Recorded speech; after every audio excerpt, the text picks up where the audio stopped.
Olá, boa tarde a todos. Sejam bem-vindos a mais um curso do nosso projeto Todos pela Construção, uma iniciativa da Eto Soluções, do Sebrae Nacional e da Construliga. Nós vamos ter agora o nosso próximo curso com o Antônio Pimenta, né? E ele vai falar sobre qualidade e inovação como fatores de sucesso na indústria cerâmica. Boa tarde, Antônio, tudo bom?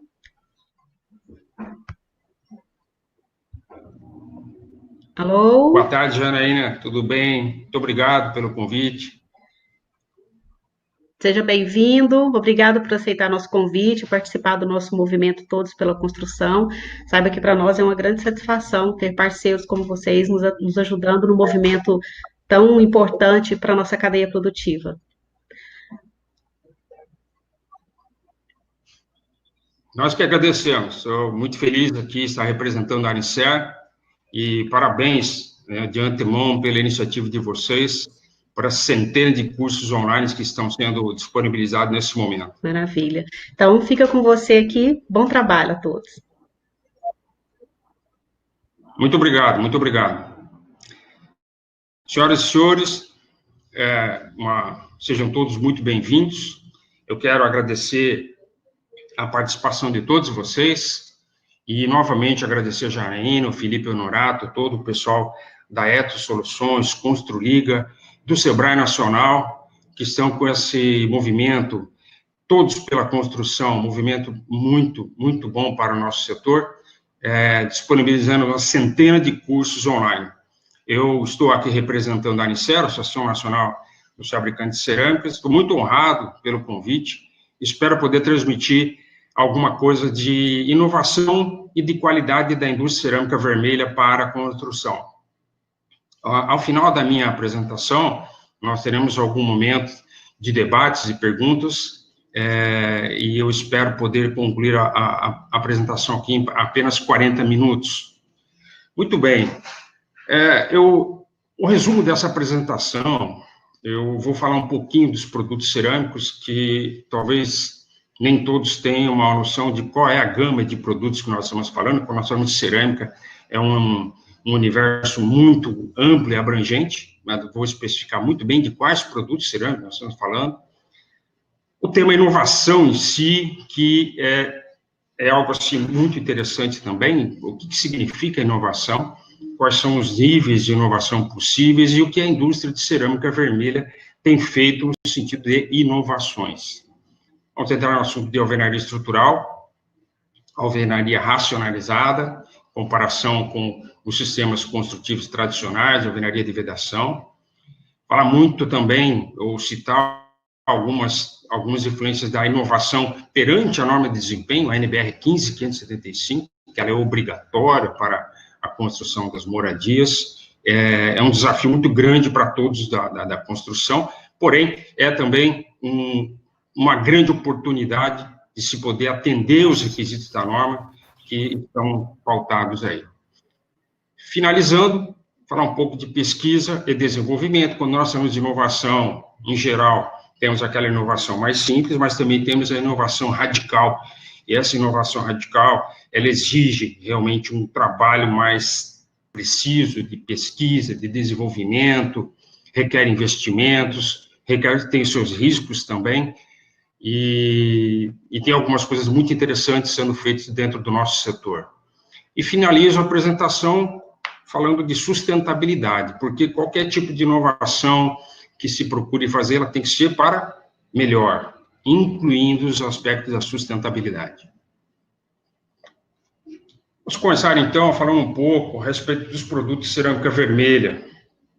Para quem não conhece, a Associação Nacional da Indústria Cerâmica, a Anicer, é uma entidade que representa os fabricantes de cerâmica vermelha em todo o Brasil. Os produtos de cerâmica vermelha que nós somos referidos são esses que vocês estão vendo na tela, um resumo deles. Então, vamos ao primeiro produto, esse que está bem no centro, no alto da tela, que é um tijolo maciço. Um tijolo maciço que entra dentro da categoria de tijolos maciços ou tijolos perfurados. Então, geralmente tem esse formato de paralelepípedo, alguns com reentrâncias, alguns com algumas perfurações, tanto perfurações na horizontal quanto na vertical.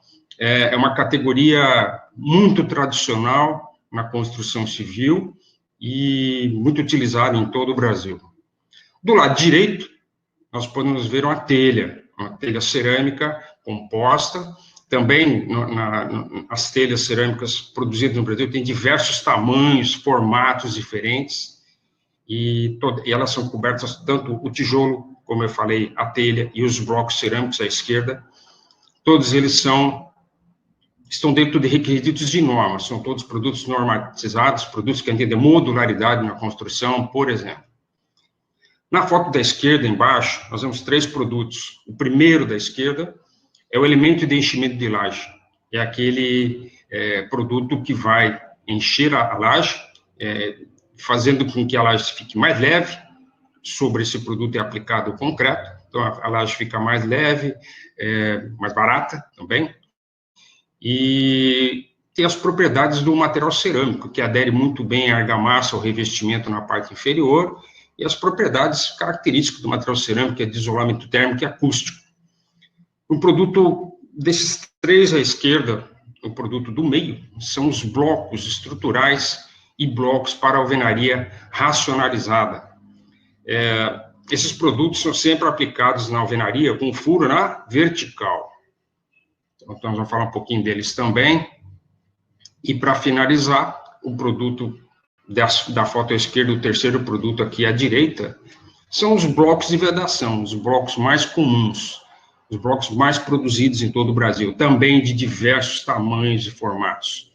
Voltando à questão, eles são normatizados, têm seus tamanhos padrão, porém, diversos tamanhos, produtos de 14, produtos de 19, de 24, de 29, 39 centímetros de comprimento, por exemplo.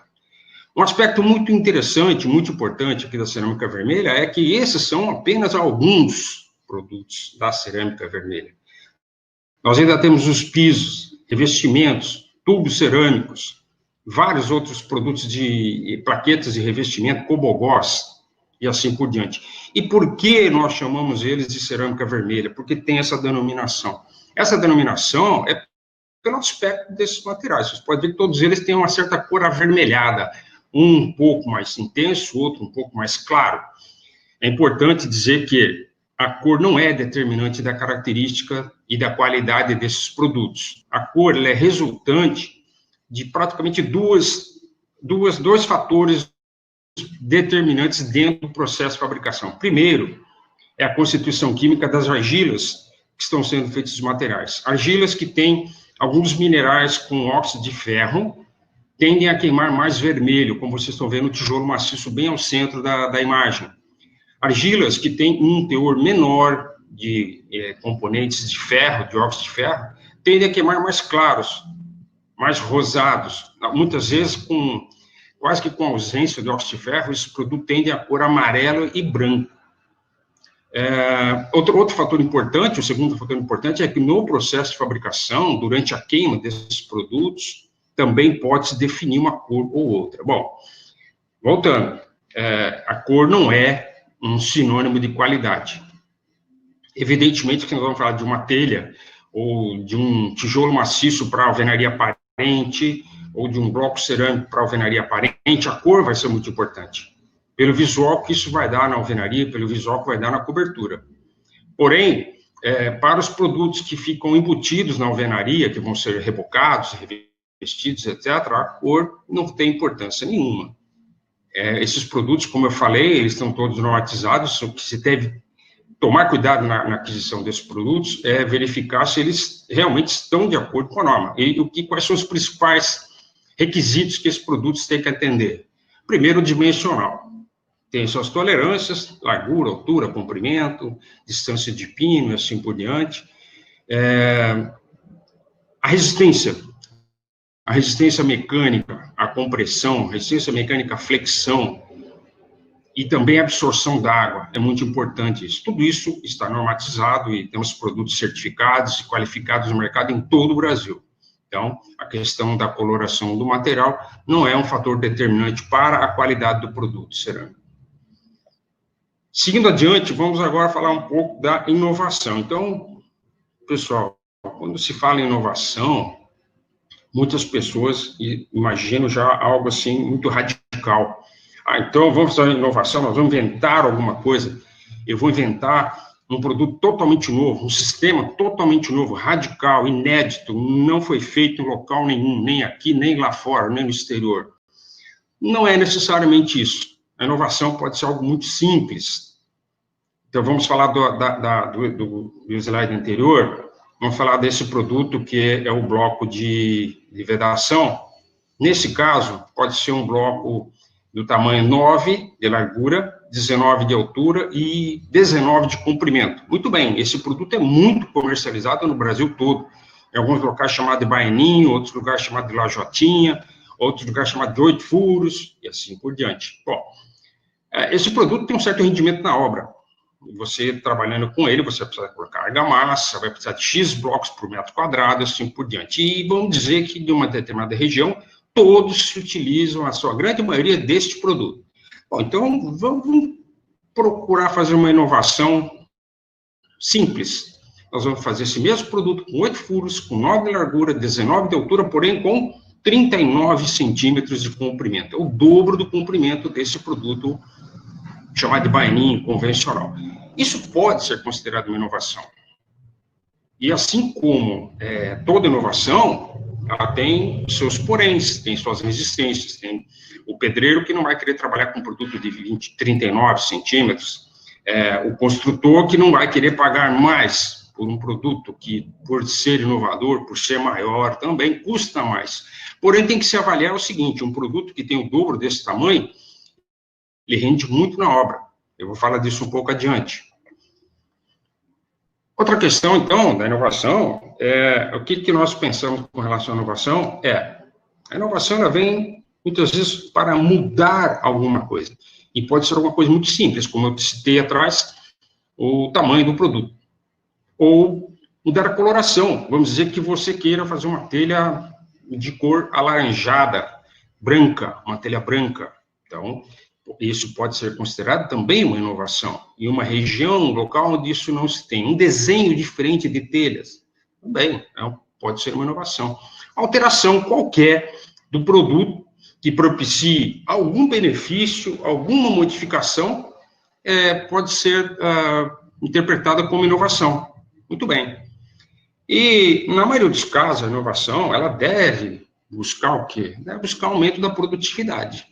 Você vai ofertar um produto diferente no mercado, de forma que esse produto possa atender a quem vai construir com maior produtividade, como o exemplo que eu dei, um produto maior, você vai construir mais rápido, vai gastar menos argamassa, assim por diante. E, da mesma forma, diminuição de custos na fabricação, na construção, uma inovação também tem que trabalhar nesse sentido. Outros são de oferecer uma alternativa, voltando ao assunto da cor das telhas, do formato das telhas, do desenho de um tijolo maciço especial, tem vários produtos que podem ser desenvolvidos com funções, com acréscimo de funções, que vão propiciar algum benefício e uma alternativa para quem vai consumir, para quem vai comprar esse produto. Uma questão fundamental vamos inovar para melhorar. Então, essa melhoria tem que ser adequada ambientalmente, desde a sua produção, a sua distribuição e a sua utilização. Um produto inovador, que seja uma diferença em vários aspectos, porém que polua mais, que tenha uma durabilidade muito menor, um ciclo de vida encurtado, não é uma inovação muito interessante. Da mesma forma que a inovação tem que ser custo, ser produtiva, ela também tem que ser adequada ambientalmente. Então, as inovações, como eu falei no começo aqui, elas podem ser radicais. E isso acontece. Ainda bem, estamos evoluindo. Mas também pode ser apenas incremental. Então, dentro de qualquer empresa, e falando da indústria de cerâmica vermelha, falando da área de construção civil, a inovação pode ser gradual, pode ser dia a dia. E à medida do andamento, da evolução, do desenvolvimento das coisas, nós podemos partir, chegar em pontos muito interessantes. Vou dar um exemplo bem simples aqui, de inovação. A utilização de canaletas cerâmicas na obra. Uma obra de alvenaria racionalizada, uma obra de alvenaria estrutural, ou, muitas vezes, que não se utiliza numa obra de vedação convencional. Bom, as canaletas, como vocês estão vendo aí, tem vários formatos. Temos a canaleta em formato de U, a canaleta em formato de J, a canaleta de diversos tamanhos, de diversas larguras também, de comprimentos, tudo atendendo à modularidade, a norma de modularidade para a construção civil. Bom, por que é uma inovação? Vamos dizer, de uma indústria cerâmica que não fabrica, não produza as canaletas. Ela vende toda a linha de blocos cerâmicos de vedação, mas não faz nenhuma canaleta. Aos clientes que estão comprando esses blocos cerâmicos na sua obra, terão que recorrer ao quê? A madeira. Madeira para poder fazer as amarrações, para fazer as vergas, contravergas, para encher de concreto. Ocorre que a madeira vai ser utilizada para fazer o enchimento de concreto nessas cintas de amarração, na percinta, em toda a obra, e vai ser retirada depois de algum tempo. Essa madeira se utiliza 1, 2, 3, 4 vezes, ela deixa de ter função, deixa de ser adequada para a utilização novamente. Passa a ser o quê? Um desperdício, um material que vai para o meio ambiente. Então, a utilização na construção das canaletas elimina as formas de madeiras para a execução da alvenaria. Aumenta a rapidez na execução da obra, reduz custo e a geração de resíduos na obra. Pessoal, a geração de resíduos em obra é um negócio muito sério. Globalmente, 40% de todo resíduo produzido, resíduos sólidos produzidos pelas atividades humanas, 40% provém de atividades da construção civil. 40%. Então, veja aí, alvenaria racionalizada, alvenaria estrutural, a utilização das canaletas contribuem para a diminuição de resíduos na construção. Produto cerâmico, como todos sabem, um produto leve, um produto que tem de diversas dimensões, então atende tranquilamente a qualquer obra. E a questão da sustentabilidade. Só nesse exemplo, nós já reduzimos, por exemplo, em uma construção, a geração de resíduos, e também a necessidade, deixa de haver a necessidade de se utilizar madeira para essa função. Esses dois aspectos já são dois aspectos de sustentabilidade. Um exemplo simples de inovação. Para quem não utiliza, nós precisamos dizer que o pedreiro se adapte a isso, que a construtora, a pequena construtora, entenda que é um benefício para ela também. À frente, agora aqui, esse assunto eu vou passar bem rápido, porque hoje pela manhã nós tivemos 2 cursos sensacionais com o Guilherme Parquesian e com o Rangel Lange, 2 cursos sobre a nova norma de alvenaria estrutural, e o Rangel também falou muito a respeito da alvenaria estrutural. Então, são assuntos riquíssimos em termos de informações, mas vamos falar aqui. A alvenaria estrutural no Brasil, ela se intensificou no final do século passado, e os produtos cerâmicos hoje atendem muito bem a nova norma de cálculo, execução de obra com alvenaria estrutural.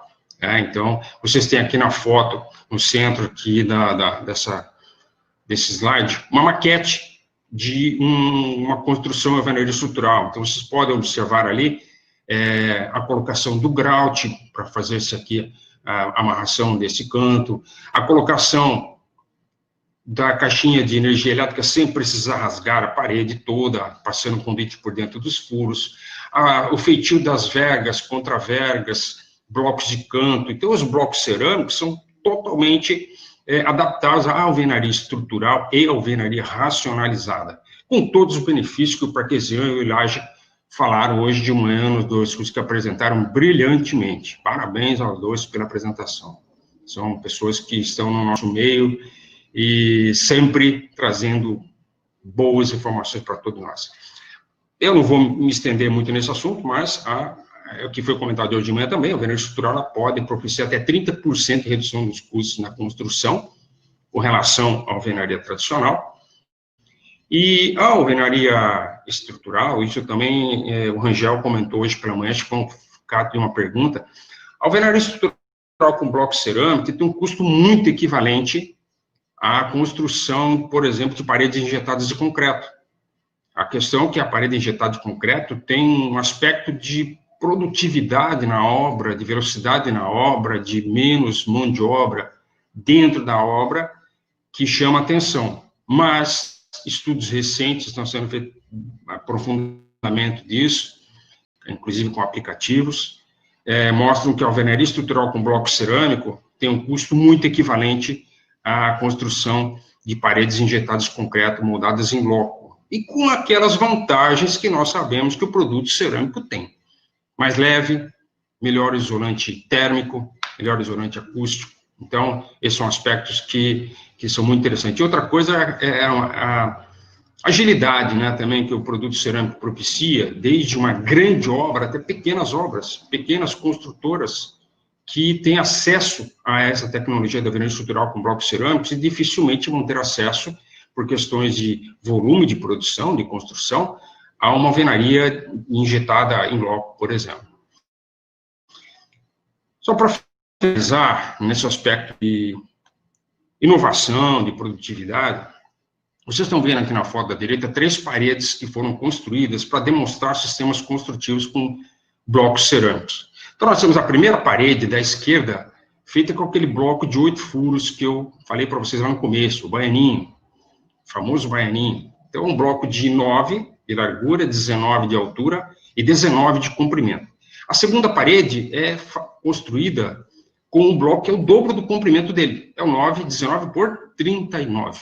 Então, quando nós precisamos aqui de 12 peças para fazer 1 metro quadrado, 12 peças e meio, precisamente, na construção com bloco 9, 19, 19, serão 25 blocos para fazer 1 metro quadrado. Essa diferença de 25 peças por metro quadrado para 12 peças e meio por metro quadrado, bom, reduz, para começar, o consumo de argamassa nessa parede por volta de 30%. E aumenta a velocidade da obra em mais de 35%. Então, olha só, para quem está muito acostumado a utilizar produtos de pequenas dimensões, você ganhar 30% em redução de custo de argamassa e ganhar 35% na velocidade da obra já são grandes ganhos, muito significativos mesmo.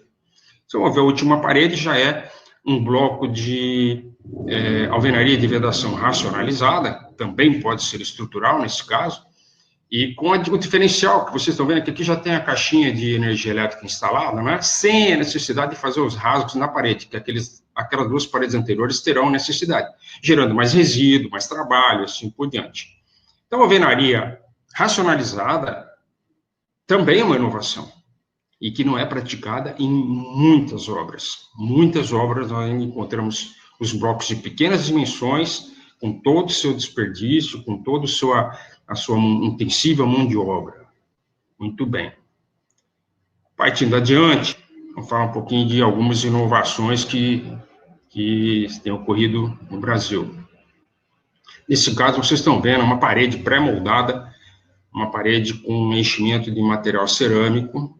Essa especificamente é uma obra do Ceará, mas nós temos isso no Acre, nós temos isso em São Paulo, no Rio de Janeiro, em praticamente todos os estados do Brasil, algumas construtoras optando por esse sistema de construção. Como é que funciona? Na primeira foto acima, vocês podem ver uma forma colocada ao chão, com uma armação de ferragem, já com os conduítes instalados e com o concreto sendo colocado sobre essa forma. Em cima desse concreto são colocados produtos cerâmicos. Aqui é um produto cerâmico de dimensões 39 por 39 centímetros, de largura e comprimento. Esses produtos cerâmicos são colocados ali e sobre eles será colocado mais uma camada de concreto, fechando a parede. Essa parede fica aí um dia, praticamente, ou 2, no chão, depois ela é içada. Vocês estão vendo já, depois do içamento, depois da cura da parede, na foto da direita, aqui embaixo, um caminhão que vai levar a parede pré-montada para a obra. Bom, chegando na obra, essa parede vai ser colocada já diretamente na construção, sendo feita a amarração com outras paredes. Vocês podem ver que ele já vai aqui com as aberturas para caixarias, etc., todas as tomadas, etc., agilizando muito o processo na obra. E a vantagem desse processo aqui, entre outros, é que ele tem um embutimento interno do quê? De produto cerâmico. Isso deixa a parede mais leve, isso deixa a parede com melhor isolamento térmico, por exemplo. Então, esse é um processo já consagrado e tem várias construtoras que estão se utilizando desse processo na construção de moradias. E outras obras também, muros e construção de edifícios comerciais também. É uma forma de facilitar a construção no local, na obra em si. Seguindo adiante, um assunto que é muito polêmico e também é uma inovação, é a utilização da argamassa não cimentícia, a famosa cola. Então, ao invés de você ter lá a betoneira, um ponto de energia elétrica, água, isso, aquilo, fazer a mistura, fazer a argamassa para assentamento dos blocos, esqueça de tudo isso. Você precisa dos blocos e precisa do argamassa não cimentícia. Geralmente uma bisnaga, vocês estão vendo a foto à direita em cima, os blocos assentados com 2 filetes bem fininhos de massa, de argamassa, a argamassa não cimentícia, a famosa cola. Em alguns cálculos, demonstram que você precisa de apenas 1 quilo dessa argamassa não cimentícia para substituir 20 quilogramas de argamassa convencional. Isso faz com que a obra fique muito rápida e muito limpa também. Agora, vamos a algumas questões. Vocês estão vendo na foto da direita, acima, que a argamassa ela é colocada em pequena quantidade, então ela não vai dar, geralmente, aquele 1 centímetro que é obrigatório na alvenaria estrutural, por exemplo, e na alvenaria de vedação ainda não temos esse rigor normativo, mas ela vai dar uma espessura bastante pequena. Isso requer com que os blocos cerâmicos utilizados tenham boa precisão dimensional. Outra questão muito importante, que vocês podem observar aqui, que também não é colocada argamassa na junta vertical, a famosa junta seca.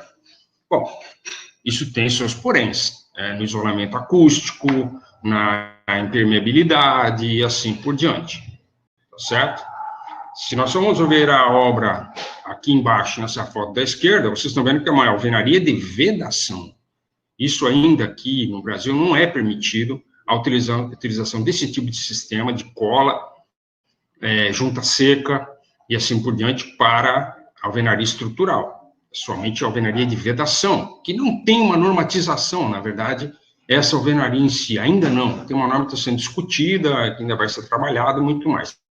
Então, você pode observar que essa construção, você praticamente não vê nada de argamassa, as juntas são mínimas possíveis, você vê uma abertura, um rasgo lá no fundo para se instalar o conduíte, ou seja, uma alvenaria de vedação convencional. Ela tem muitas vantagens com relação à alvenaria tradicional. Então, é muito mais rápida, muito mais limpa e utiliza muito menos pessoas na sua execução. Existe uma empresa aqui no Brasil que fabrica essa argamassa que já fez todos os testes da norma de desempenho, inclusive uma norma, um teste de envelhecimento da alvenaria, simulando lá uma questão de quanto tempo que essa alvenaria ia suportar sem ocorrer alguma patologia, e passou em todos os testes. É importante lembrar, pessoal, que isso aqui também é uma grande inovação, como eu falei, requer produtos cerâmicos com uma certa precisão dimensional, e é uma adaptação brasileira. Está sendo utilizado nos países aqui da América do Sul, bastante. E na Europa, isso já é consolidado, na Europa isso já tem anos que é utilizado, só que com algumas diferenças. Na Europa é utilizado, inclusive, para alvenaria estrutural. Ocorre que lá, com um mercado onde você consegue investir, tem um produto com maior valor agregado, etc., maior produtividade, são feitos a partir de blocos cerâmicos, muitas vezes aquele bloco cerâmico alveolar, um bloco de 30, 40 centímetros de largura, com várias paredes internas, que vão dar um isolamento acústico e térmico fantástico para os rigores do inverno europeu, por exemplo. E essas paredes são paredes de 3,5 metros de altura, 9 metros de comprimento, feitas totalmente com esses blocos, com os furos assentados na vertical. Bom, para que isso seja muito bem feito, os blocos, depois de queimados em forno, etc., eles passam por uma sala de retífica. Esses blocos são totalmente retificados com rebolo de diamante, etc., de forma que a superfície de contato, onde será colocada aqui, são superfícies extremamente planas e paralelas de grande precisão. Tudo isso, infelizmente, aqui no Brasil ainda não foi possível se trabalhar com um sistema desse. Tecnologia tem, porém, é um custo ainda para nós aqui muito elevado. E a exigência de isolamento térmico, por exemplo, não é tão rigoroso quanto o inverno europeu, em algumas regiões que é um inverno prolongado, um inverno rigoroso demais. Então, isso aí, mais uma inovação que pode ser muito bem trabalhada, muito bem estudada. Falar um pouquinho aqui a respeito de projetos que ainda estão em desenvolvimento. Então, tem uma série de empresários que já desenvolveram produtos diferentes para sistemas construtivos diferentes, mas, infelizmente, não levaram isso ao mercado, ou, ao levar ao mercado, não tiveram a receptividade que esperavam. Então, tem muito produto já desenvolvido que está na prateleira. Não chegou, não é hoje consagrado, não é utilizado. Falar aqui do primeiro produto à esquerda acima, e também podemos falar do segundo. Então, são dois blocos cerâmicos, um para alvenaria estrutural e outro para alvenaria de vedação convencional. São produtos que estão sendo produzidos com um objetivo específico de melhor isolamento térmico e acústico. Então, o famoso bloco acústico. Vamos falar de um bloco cerâmico que vai ter um rendimento superior na norma de desempenho com relação ao isolamento acústico, que é uma das partes mais críticas de atendimento da norma de desempenho para as alvenarias. Então, nós temos muitos projetos em andamento, alguns produtos já estão no mercado, já estão sendo comercializados, em termos de bloco acústico. O bloco aqui da direita, ele também tem a função acústica, esse bloco aqui do centro, né, da foto do centro, também tem um excelente isolamento acústico, até pela dimensão dele, a largura exagerada dele, mas ele está sendo desenvolvido muito mais para aplicações de isolamento térmico, onde se precisa realmente um isolamento térmico superior. Um bloco com um desenho desse vai conseguir atender plenamente o isolamento térmico. E, por fim, na parte de baixo, nós estamos vendo alguns modelos de telhas que já tem embutida na sua superfície uma placa de fotovoltaica. Essas placas vão converter a energia solar em energia elétrica. Bom, qual que é a vantagem de se fazer uma telha cerâmica já com a placa fotovoltaica? Bom, primeiro que as telhas cerâmicas têm uma durabilidade fantástica, superior às placas fotovoltaicas. Nós estamos falando que a placa fotovoltaica vai ter uma vida útil de 25 anos. Bom, nós temos telhas cerâmicas que estão já há séculos cobrindo obras Brasil afora. A telha cerâmica tem uma durabilidade fantástica. É um produto leve, é um produto que vocês estão vendo aí nas fotos, permite geometrias bastante complexas. E tem a questão também da beleza arquitetônica. Se vocês forem ver essa cobertura aqui acima, você olhando, um telhado muito bonito, você quase nem vê as células fotovoltaicas, diferente daquelas placas enormes que são colocadas sobre ferragens, em cima de coberturas, etc., que podem ser de todo feio, mas não fica tão natural quanto essa cobertura que vocês estão vendo aí. Então, vocês podem verificar na foto da esquerda, inclusive as telhas com colorações diferentes, telhas que a própria matéria-prima, a própria argila já é naturalmente colorida ou é acrescido algum pigmento, e também, nessa foto da direita aqui em cima, a própria telha já é esmaltada com um corante e vidro. Então, a limpeza dessa telha, quando houver qualquer tipo de sujeira em cima dela, é muito simples, muito fácil, impossível ver algum tipo de eflorescência, mancha nesse telhado.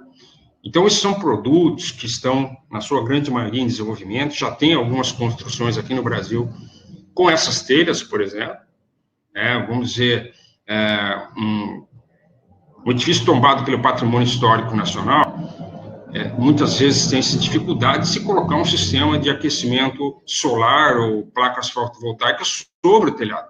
Ele altera a arquitetura desse telhado. Pois bem, então, tem-se a telha cerâmica cobrindo a maioria desses edifícios. Então, o que se pode fazer é desenvolver uma telha cerâmica daquele mesmo formato, com os encaixes que propiciem a colocação dessas placas fotovoltaicas. Muito bem, vamos fazer a reforma do telhado dessa edificação tombada, mantendo a sua beleza arquitetônica e tendo mais uma função sustentável, que é de gerar energia elétrica. Então, esses produtos estão sendo, aos poucos, sendo colocados no mercado. Finalizando aqui, pessoal, a questão da sustentabilidade. Né? Então, a sustentabilidade, se nós formos definir em poucas palavras, é a forma com que nós interagimos com o meio ambiente, utilizando os recursos naturais da melhor maneira possível, preservando recursos para gerações futuras e o meio ambiente também para gerações futuras. Existe uma grande polêmica entre os ambientalistas e os capitalistas, etc., de que tudo que nós fazemos na nossa atividade diária impacta ferrenhamente no meio ambiente ou não. Não é? Bom, eu sou do ponto de vista equilibrado, que realmente nossas atividades impactam. Eu falei no começo aqui que números globais, números aqui também da construção do Brasil, a construção civil gera 40% de todo o resíduo sólido produzido pelas atividades humanas.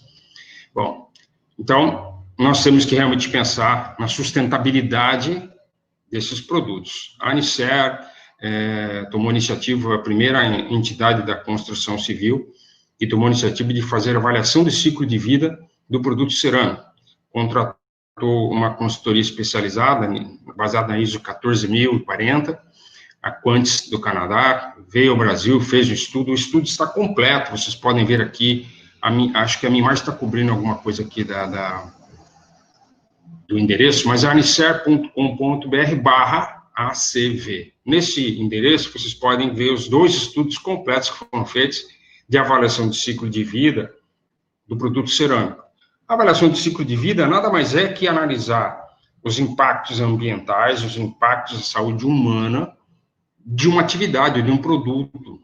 Então, no caso do produto cerâmico, da telha cerâmica, do bloco cerâmico, o impacto da extração das matérias-primas, a transporte das matérias-primas da argila até a fábrica, a produção, fabricação desses materiais, o gasto de energia, etc.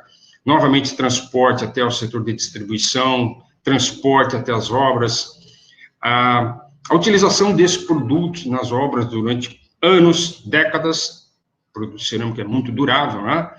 E ao final da vida útil do imóvel, quando esse imóvel for demolido, como que pode se tratar esse resíduo? Como que ele poderá ser reciclado ou reutilizável? Todos esses estudos são feitos, costuma-se dizer, do berço ao túmulo, todos os impactos ambientais da produção, da utilização, do descarte desse material durante a vida útil dele. Bom, o estudo só confirmou o que nós já sabíamos e o que é consagrado no mundo todo. Os produtos cerâmicos são mais leves, impermeáveis, duráveis e mais ecológicos, sim, mais sustentáveis. Então, quando for pensar em inovação na construção, por exemplo, sustentabilidade na construção, dê uma estudada neste estudo de avaliação do ciclo de vida. É muito interessante, demonstra claramente as construções, na sua grande maioria, a emanação de dióxido de carbono, por exemplo, não vem da construção em si, vem da produção dos materiais de construção, do transporte dos materiais de construção até as obras. É aí que está a grande geração desse gás de efeito estufa, do dióxido de carbono, por exemplo. O estudo mostra muito bem isso aí. Pessoal, o tema é bastante interessante, nós podemos aprofundar muito mais, mas nós temos um tempo a cumprir, eu tenho mais 30 segundos, só para encerrar aqui com vocês e dizendo que com cerâmica é melhor. Eu agradeço muito a presença de todos vocês e agora fico aberto para os questionamentos.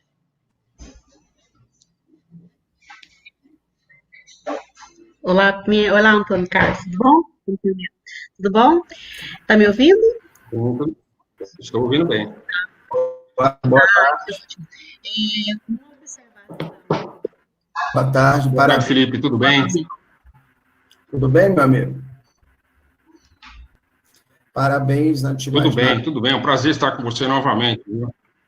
É sempre um prazer estar com um Muito amigo, obrigado.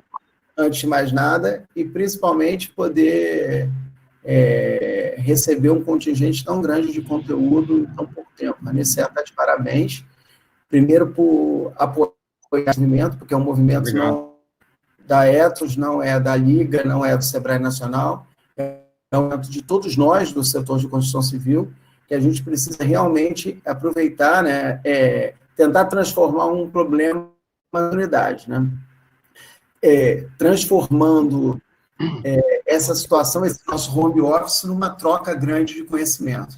Então, antes de mais nada, damos parabéns a você pela explanação, mas os parabéns à Anicer, porque possibilitou até um conhecimento sobre o setor cerâmico, e o pessoal está tirando bastante coisa nesse dia, na verdade. A gente tivemos 2 palestras maravilhosas do Guilherme anterior, inteira, foi ótimo, e eu acho bastante ilustrativo nesse sentido. Mas vamos lá, vamos começar com as perguntas, né? Que eu acho que o público nosso ali está pensando e quer tirar mais um pouquinho do seu conhecimento. Vamos lá. Bom, na sua visão... É um prazer. Produtos inovadores podem ou devem ser patenteados? Quer dizer, como é que você entende a questão não só da patente, tá? E como o empresário deve começar a se portar em relação a isso? Pode falar um pouquinho para a gente sobre isso? Sim, é uma pergunta muito interessante. Veja só, eu comentei a respeito das inovações incrementais ou inovações radicais. Muitas vezes o empresário vai investir um certo tempo, alguns recursos para desenvolver algo diferente. Quando ele consegue realmente um produto que seja inovador, que seja diferente, que tenha algum aspecto que vai ser muito importante lá na construção, ele pode pensar na patente desse produto. Ou, no mínimo, registrar o desenho industrial, para que as cópias, né, que vão surgir naturalmente não copiem exatamente aquele desenho que ele projetou. A questão da patente, ela é muito onerosa, ela é muito demorada também. Então, a ideia é, ao se desenvolver um produto que tem algumas características realmente diferentes, deve-se contratar e consultar um escritório de marcas e patentes, para que ele possa fazer o levantamento de patentes e produtos semelhantes que existam no mercado, e só então entrar com um eventual pedido de patente, que tem algum prazo longo para que seja concedido, aqui no Brasil, pelo menos, é muito longo, e depois, ao final de toda a análise, é possível haver contestações de empresas ou pessoas que já desenvolveram aquilo e contestem essa patente. E, sendo concedida a patente, tem também um tempo posterior para que ela seja utilizada até que ela caia em domínio público. Então, é um risco, a inovação também é um risco. E eu conheço muitos empresários que desenvolvem novos processos, novos sistemas de produção dentro de suas indústrias e não se incomodam nem um pouco que o vizinho venha e copie ele. Tudo bem. Tem aqueles que ficam muito aborrecidos com isso. Então, a sugestão é, se você tem realmente um produto inovador, um produto de uma inovação disruptiva realmente, contrate e consulte um escritório de marcas e patentes para ver se você vai conseguir proteger isso como uma invenção, como uma inovação, exatamente. Outra questão muito importante é que a inovação, como quase todas as atividades empresariais, ela tem alguns riscos também. Então, você investe e pretende ter o retorno desse investimento. Muitas vezes você não consegue o retorno que queria e muitas vezes acontece de alguém simplesmente copiar aquilo que você fez e vai dividir o mercado com você. Então, como nós estamos falando de algo que pode ser de uma abrangência nacional, o que pode ser feito, em alguns casos tem ocorrido, É um grupo de empresários se reunir e fazer um desenvolvimento único de um novo produto, por exemplo, registrar essa patente, fazer todo o processo de marketing, por exemplo, e distribuir esse direito de comercialização, de produção desse produto inovador a todos aqueles que participaram no desenvolvimento. Dessa forma, você consegue angariar mais recursos e fazer um projeto mais profissional, mais abrangente, assim por diante. Então, tem que se pensar muito, porque nem sempre as patentes que foram solicitadas serão concedidas. E você tem que considerar, né, Pimenta, a questão do mercado, né? Às vezes, você tem que ter muita certeza que o produto é realmente disruptivo e que ele tem uma aplicação por um longo período, por longos ciclos, né? Porque, às vezes, a melhor você resguardar a tua patente é literalmente sendo rápido, né? Às vezes, não só fazendo o registro, mas sendo rápido, fazendo a questão, fazendo a campanha de mercado, entendendo muito bem como é que é a sua aplicação. E no vácuo dessa colocação, eu te digo o seguinte, você pode abordar, e é uma questão muito minha, que eu ouvindo a sua... Primeira coisa é o seguinte, falar alguns produtos inovadores recentemente têm saído no mercado cerâmico, e principalmente falar uma discussão que a gente está encontrando muito na construção civil, que é a questão das cores e dos acabamentos. Quer dizer, só para explicar, é comum você visitar os Estados Unidos e a Europa e ver as alvenarias que elas já são aparentes, né? Ela já tem o sistema, você não tem essa nossa lógica toda de acabar a construção da alvenaria, seja ela de que modelo for, e aí você entrar no arquitetônico. Quer dizer, a gente tem visto muito, muito isso nos Estados Unidos, essa busca de já ter o arquitetônico. Então, eu gostaria que você falasse um pouquinho desses 3 pontos. Primeiro, produtos cerâmicos inovadores. Segundo, a questão das cores dos acabamentos. E terceiro, essa questão das alvenarias e dessas construções aparentes, que são tendências em vários lugares. A arquitetura e da engenharia funcionando como uma coisa só. Veja só, olha a gama de oportunidades que nós estamos falando, né? Isso abre diversas possibilidades. Então, como eu falei aqui na apresentação, o produto cerâmico, ele pode ser fabricado de diversos formatos, tamanhos diferentes, colorações, texturas, assim por diante. Tem sido bastante explorado isso aí.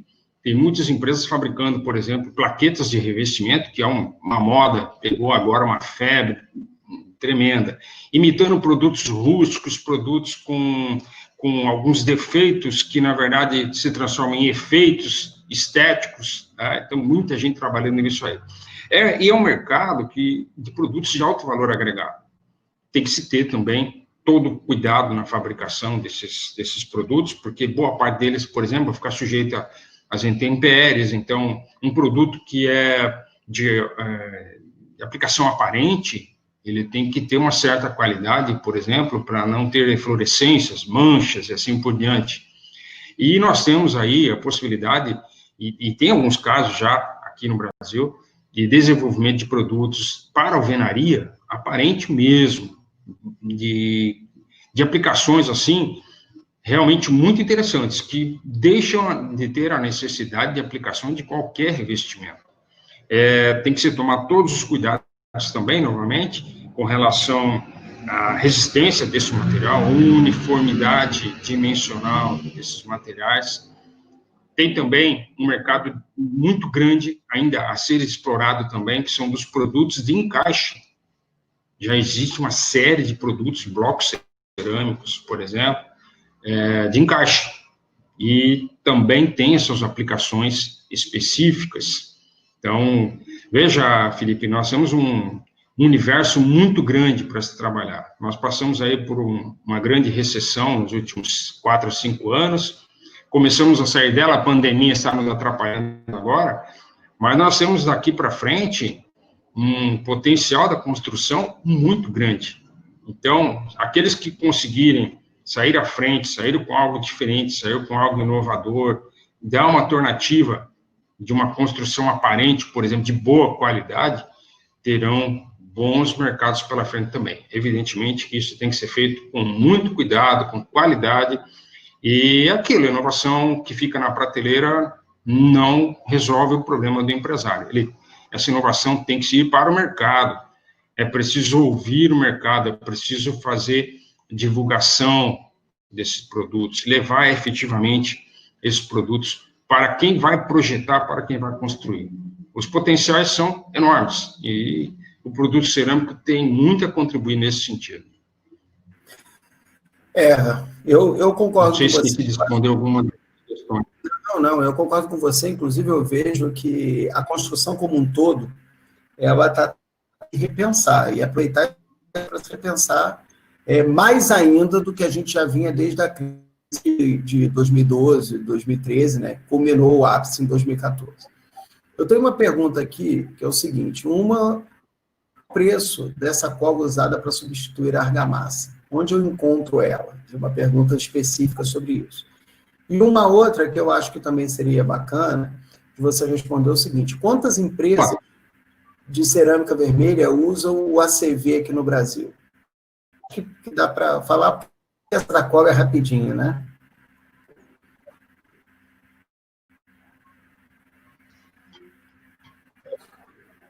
A cerâmica vermelha atendem o ACV? Isso. As empresas usam o ACV aqui no Brasil, cerâmica vermelha. Você tem uma ideia? Entendi. Pois é. Bom, mas a primeira pergunta era... Tinha uma outra pergunta antes, né?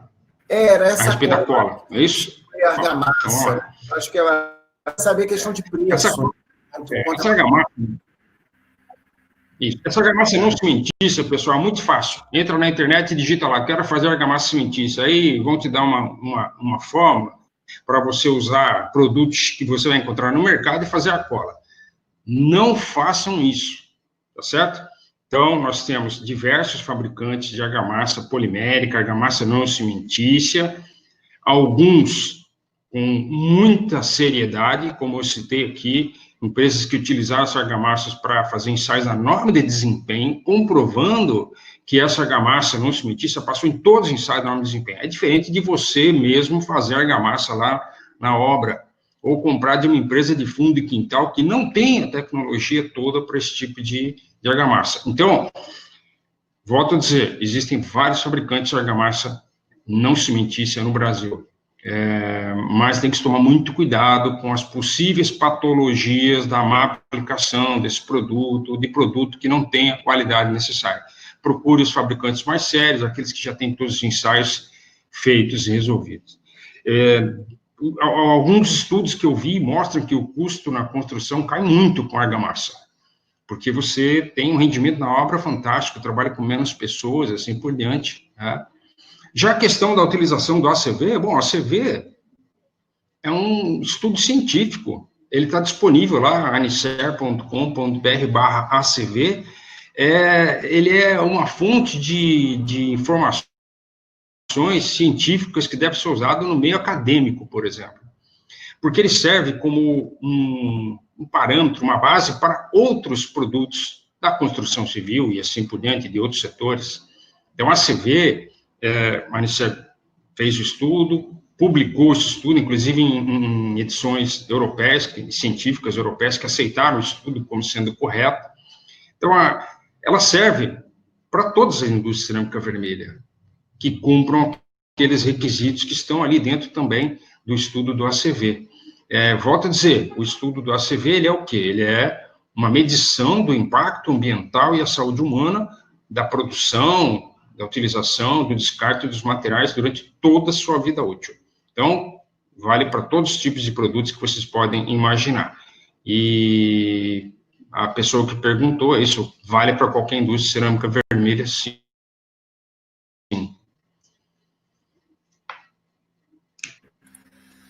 Bom, gente. Mais algumas perguntas lá, Felipe? As perguntas aqui não param de sair, né, Pimenta? O assunto é bastante enriquecedor e demanda, e as pessoas acabam que demandam diversas outras questões. Inclusive, fica o convite para outras oportunidades. Se você quiser, esteja conosco, já vai estar mais uma vez, mas esse convite está sempre estendido. Isso. Eu estou com algumas perguntas, eu culpo aos participantes, porque não dá para responder todas elas, inclusive o Rodolfo, enfim, que a gente conhece pessoalmente, mas não tem como responder todas elas, te dá um tempo para você fazer o seu encerramento, tá? E poder dar suas palavras finais aí ao público para a gente cumprir o nosso horário, enfim, ficar super tranquilo. Tá bom? Muito bem, muito bom. Eu só tenho a agradecer realmente mais uma vez a vocês, né, por toda a iniciativa desse movimento Todos pela Construção, a Ethos, ao apoio aí do SEBRAE, da Construliga, e a Anicer também, a qual estou representando aqui. A você, que é sempre um prazer revê-lo, em toda a atividade que eu vejo que você também não para, Brasil afora, parabéns pelo seu trabalho, a Janaína também. E agradecer a todos aqueles que ficaram durante esse período aqui ouvindo um pouco do que nós temos para apresentar. Espero poder retornar breve e mais uma vez, parabéns, muito obrigado pelo convite. Bom, eu, Felipe Honorato, em nome da Construliga, em nome do SEBRAE Nacional, eu agradeço imensamente a sua palestra, Pimenta. Agradeço mais uma vez essa oportunidade de ter uma pessoa com tanto conhecimento aqui conosco, e agradeço a Anicer por estar participando com a gente dessa iniciativa, lembrando que essa iniciativa não é nossa, é de todos nós, é minha, é a sua, Pimenta, é de todas as pessoas que estão assistindo, é de todas as que estão alinhando, estão aqui participando conosco. Agradeço imensamente e espero vê-los em outras oportunidades, inclusive no próprio curso seguinte que o Pimenta vai dar com a gente. Se não me engano, é quinta, né, Pimenta? É quinta ou é amanhã? Dia 26. Dia 26? Então, pronto, ó, gente. Se preparem, reservem suas agendas, porque dia 26 tem um pouquinho mais de conhecimento sobre o tema cerâmico. E, novamente, agradeço a Anicer pelos seus participantes. Nós, de Todos pelas Construções. Grande abraço, muito obrigado pela oportunidade. Nós, aqui do Todos pela Construção, só temos o que agradecer. Obrigado e até o próximo curso. Um abraço a todos. Boa tarde. Até logo a todos. Até logo.